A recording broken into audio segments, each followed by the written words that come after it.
今天讲点我自己很感兴趣的东西，这个让我一辈子不敢去尝试，但又很爱的极限运动，那就是翼装飞行。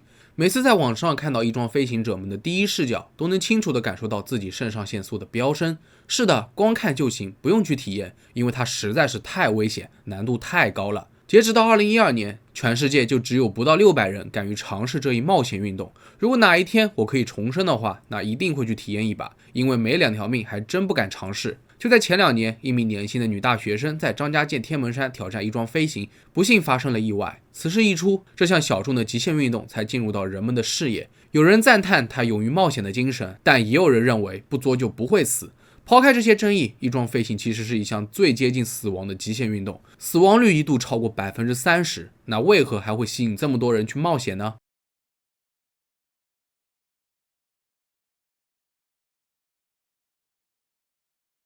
翼装飞行是跳伞运动中的一个分支，它还分为高空和低空2种模式。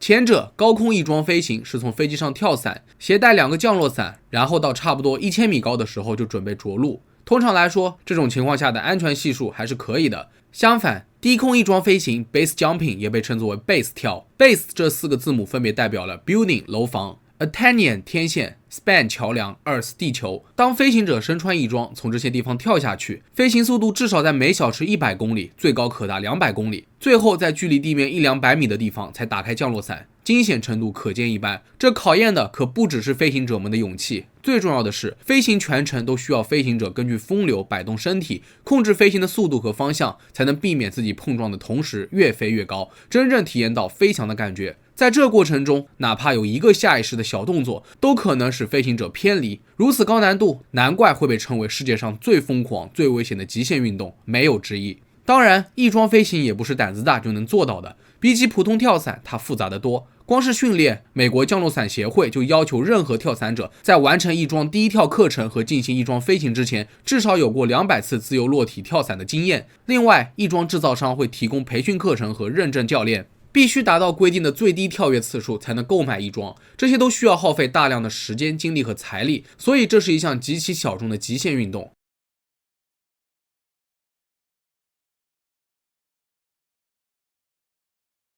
那么，谁是第一个发明翼装的人呢？那我们就要追溯到上世纪，在探索天空的初期，许多飞行员都发生了致命的意外，人们也意识到必须要研究出更多的安全措施，就比如开发降落伞就是重中之重。可是到了1910年，市面上仍然没有一款适合低空使用的降落伞。与此同时，法国的一位名叫弗朗茨·赖谢特的裁缝对此饶有兴趣，他打算设计一款较为轻便的降落伞服。它不能比普通的飞行员服笨重太多，只是增加了几根杆子、一个丝绸顶棚和少量橡胶，这样便于折叠。理论上来说，这将是一款相当实用的降落伞，但转换到实际运用就面临重重困难。弗朗茨曾经就向法兰西航空俱乐部展示过自己的降落伞，但直接被拒绝了，甚至还劝说他不要浪费时间。但他不信邪，不停地修改设计方案，用假人反复进行测试，可得到的结果都是重重的从高空跌落。终于在1912年2月4日，弗朗茨申请到了在埃菲尔铁塔测试的资格，但他对所有人都隐瞒了真相。这次的测试他要亲自上阵，不再使用假人。测试这一天气温很低，还刮起了大风，朋友都劝他三思，不要拿自己的生命开玩笑。退一万步讲，哪怕等风停了也好，但弗朗茨执意如此。他对自己的发明很有信心，要在世人面前用自己的生命证明它的价值。最终弗朗茨做好了全部的准备，然后犹豫了大概40秒后纵身一跃。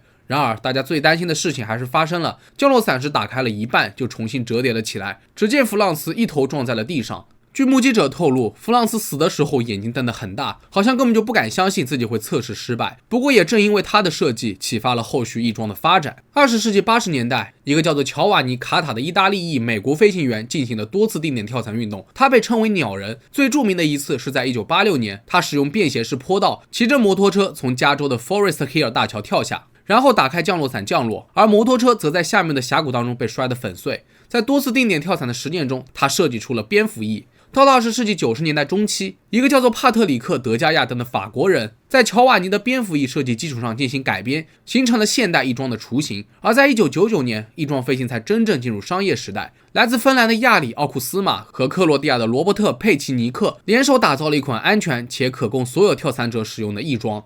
同年，库奥斯马成立了鸟人国际有限公司，开始给普通跳伞爱好者提供翼装。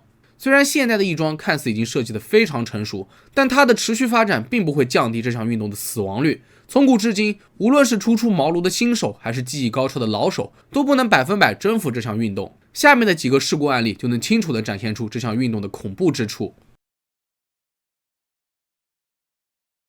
今天你们跟我一起飞，这是意大利翼装飞行者阿米施麦德在脸书直播时说的最后一句话，没想到这成为了他的最后一跳。视频里面的阿明一边穿上降落伞服，一边笑嘻嘻地面对镜头，看上去势在必得。与这项极限运动的紧张氛围截然不同。随后他就对着镜头挥挥手，把手机放在翼装里。虽然没有了画面，但我们还是可以听到嗖嗖的风声，以及光纤透过翼装在红黑色中不停的切换。只听空气呼啸而过，风声越来越大，紧接着就是啊的一声。我想大家也都知道他刚才发生了什么。以那样的高度撞到地面上，显然他已经失去了知觉。对翼装飞行有所了解的小伙伴，肯定对德温·韦斯顿这个名字不陌生。他是一名来自澳大利亚的跳伞运动员。作为该领域的大神级人物，德温曾在10个不同的国家完成过1200多次的 base 跳。2003年1月6日，德温还在马来西亚极限跳伞比赛当中获得冠军，被认为是世界上最有经验的 base 跳跃者之一。然而，极限运动是不允许有任何差错的，因为稍有不慎就会危及生命，尤其是翼装飞行者，他们从悬崖上跳下来的最后几秒钟内就要获取稳定性和控制速度，再加上瞬息万变的风，随时都有可能突然改变方向，飞行者要是估算错误就会偏离轨迹，生死往往就在这一瞬间。2003年10月5日，德温在参加首届 Go Fast 比赛时，和另外一名跳伞者从飞机上跳了下来，准备在316米高的皇家峡谷大桥起飞。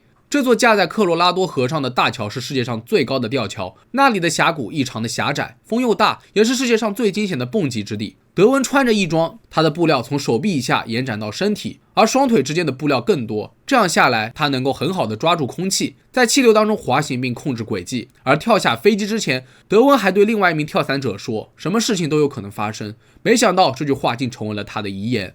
令人意外的是，在飞行过程当中，德温误判了风速或者自己与桥梁之间的距离。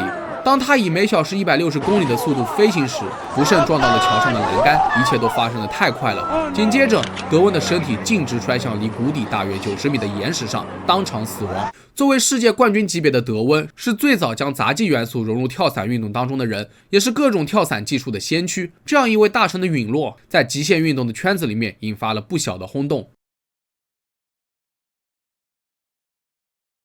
52岁的瓦列里·罗佐夫是一位经验丰富的冒险家，他来自战斗民族俄罗斯，热爱登山与跳伞。多年来，他一直把这两个爱好结合在一起。他不停地刷新登山高度，登顶后再进行惊险刺激的翼装飞行回到谷底。在这过程当中，瓦列里掌握了高山攀登的技巧，也学会了应对极端天气，打破各项纪录。在他的一生当中，实现过多次疯狂挑战。就比如，他曾经从一座活火山上空3000米的高度跳下来，最终精准地降落在火山口的一块浮冰上。后来，瓦列里又跑去南极，冒着极寒天气和大风，从3000米的高峰一跃而下，也成功降落。2013年5月5日，他从7220米高度的珠穆朗玛峰北峰长子峰跳下，成功落地，创造了新的最高定点跳伞世界纪录。2016年10月5日，他又在7700米高的卓奥友峰一跃而下，打破了自己最高翼装 base 纪录。他一次次的刷新定点跳伞的世界纪录，好像没有什么能够阻挡他挑战极限的信念。而最后一跳，上天并没有眷顾于他。